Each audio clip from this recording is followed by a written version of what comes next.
che giấu đi sự mệt mỏi không ai gánh cùng rồi phố trong đêm nhìn xung quanh đâu ai có thể hiểu những điều tôi đang suy nghĩ và ai muốn chia sẻ những gì tôi đang mơ dường như tôi cô đơn trong chính lòng nhà mình không ai biết muốn khóc nhưng cứ phải cười tình yêu đừng phải vì gì mà sẽ giữ được một người mãi mãi ta phải cùng nhau với con bàn tay ai ơn em vì sao không yêu nhau như những ngày đầu tiên yên vui ấy cứ ngỡ ta đã yêu được nhau.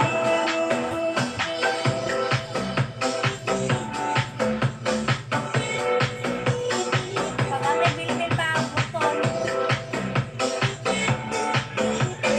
Meron pang zumba kay grabe ito.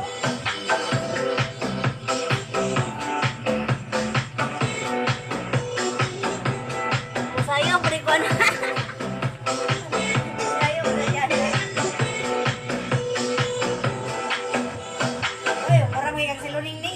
Cố gắng che giấu đi Ayaw niyo, sự iba. mệt mỏi Wala không naman ai yung gánh cùng để rồi phố trong đêm nhìn xung quanh đâu ai có thể hiểu những điều tôi đang suy nghĩ và ai muốn chia sẻ những gì tôi đang mơ dường như tôi cô đơn trong chính ngôi nhà mình không ai biết muốn khóc nhưng cứ phải cười yêu đâu phải hy sinh đã sẽ giữ được một người mãi mãi phải cùng yêu với quay bàn tay ai đó đến vì sao không yêu nhau như những ngày đầu tiên yên vui ấy cứ ngỡ ta đã yêu được nhau.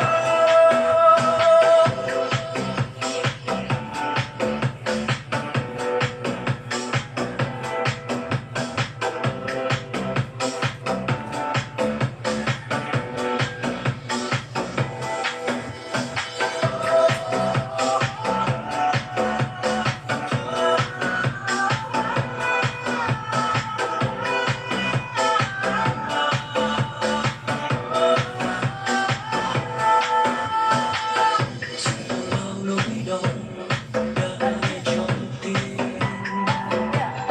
dừng bao cay đắng nhân em quá lâu trên đường đôi ấy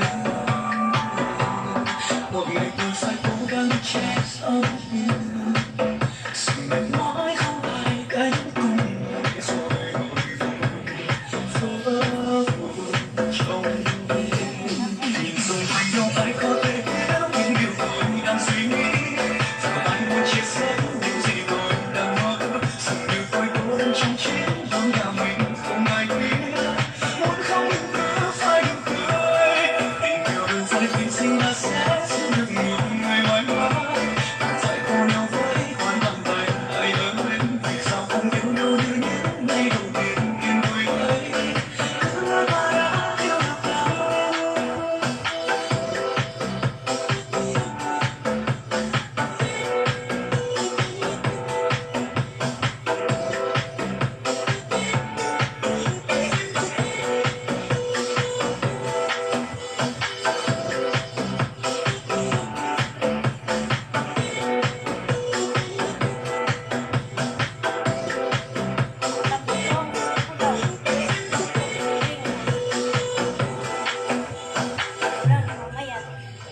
Cố gắng che giấu đi sự mệt mỏi không ai gánh cùng để rồi phố trong đêm nhìn xung quanh đâu ai có thể hiểu những điều tôi đang suy nghĩ và ai muốn chia sẻ những gì tôi đang mơ dường như tôi cô đơn trong chính ngôi nhà mình không ai biết muốn khóc nhưng cứ phải cười yêu đâu phải hy sinh đã sẽ giữ được một người mãi mãi phải cùng yêu với quay bàn tay ai ở bên vì sao không yêu nhau như những ngày đầu tiên yên vui ấy cứ ngỡ ta đã yêu được nhau.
Sumi't mo'y kamay kayong kumilis. Trong yêu đến em dù gì thì đâu ai có thể hiểu những điều con đang suy nghĩ và ai muốn chia sẻ những gì tôi đang nói dường như tôi cô đơn trong chính ngôi nhà mình không ai biết muốn khóc nhưng cứ phải đừng cười nhiều đâu phải hy sinh ta sẽ giữ được một ngày mãi mãi phải có yêu vẫn quay bàn tay ai đâu đến vì sao không yêu nhau như những ngày đầu tiên nhìn vui thấy cứ ngỡ ta đã yêu được nhau.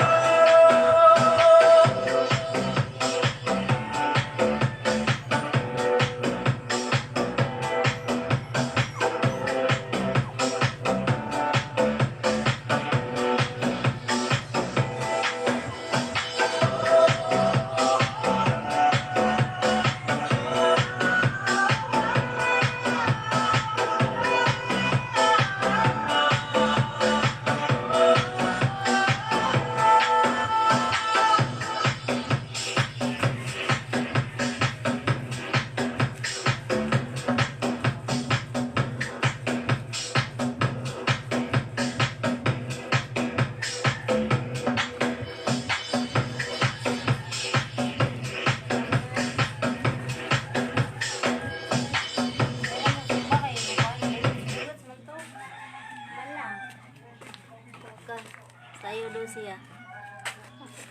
Aerobic lang man na Mike. Dalawa na manunod. Asa ni? Busuhid pud di ay ko ana siya matag buntag. Oh. Para ma Binak be.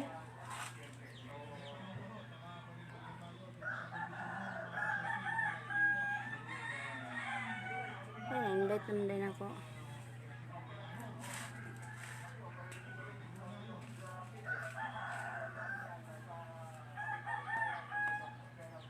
Ay, dili mo na ako friend rin.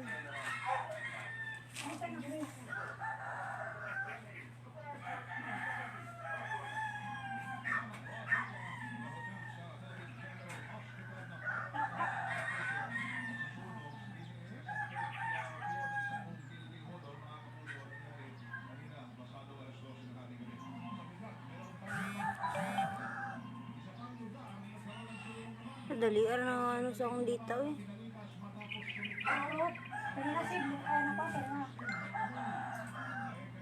Para nandungko na sila.